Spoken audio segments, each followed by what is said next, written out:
اس وقت یہاں میں ایک چیز بتا دوں، اگر یہ تاجر لوگ باہر نکل آئے، سڑکوں پر آ گئے اور انہوں نے پہیا جام ہڑتال کر دی، تو نقصان پھر بھی عوام کا ہی ہونا ہے، حکومت کو کوئی فرق نہیں پڑتا۔ کیونکہ ناظرین، یہ ایک بات میں آپ کو بتانا چاہتا ہوں، اس وقت جو موجودہ حکومت ہے نا، ان سب کی بڑی بڑی انویسٹمنٹس جو ہیں وہ باہر کے ملکوں میں ہیں۔ یہ ہمارے ملک میں بزنس کرنے آتے ہیں، یہ کاروباری لوگ ہیں، ان کی فیکٹریاں ہیں باہر کے ملکوں میں۔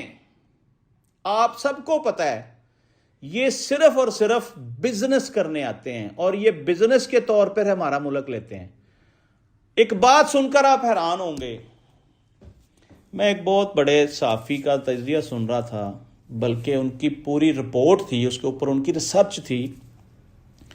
وہ بتا رہے تھے 78 سال میں جتنا قرضہ ہم نے پاکستان نے لیا ہے نا، اس کے برابر 4 IMF کے پروگرام ایک تکڑی میں رکھ دیں، اور وہ 78 سال کے قرضے ایک تکڑی پہ رکھ دیں، دونوں برابر ہوئے پڑے ہیں۔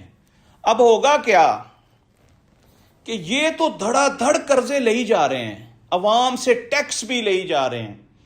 آپ یقین کریں، ان کی حکومت سے پہلے اگر ٹیکس 100 روپیہ اکٹھا ہوتا تھا نا پاکستان سے، اب یہ 600 روپیہ اکٹھا ہو رہا ہے۔ مہنگائی 11 گنا بڑھ گئی ہے، ٹیکس بھی آپ زیادہ لے رہے ہیں، قرضے بھی پوری دنیا سے لے رہے ہیں، تو یہ قرضے اتارنے کس نے ہیں؟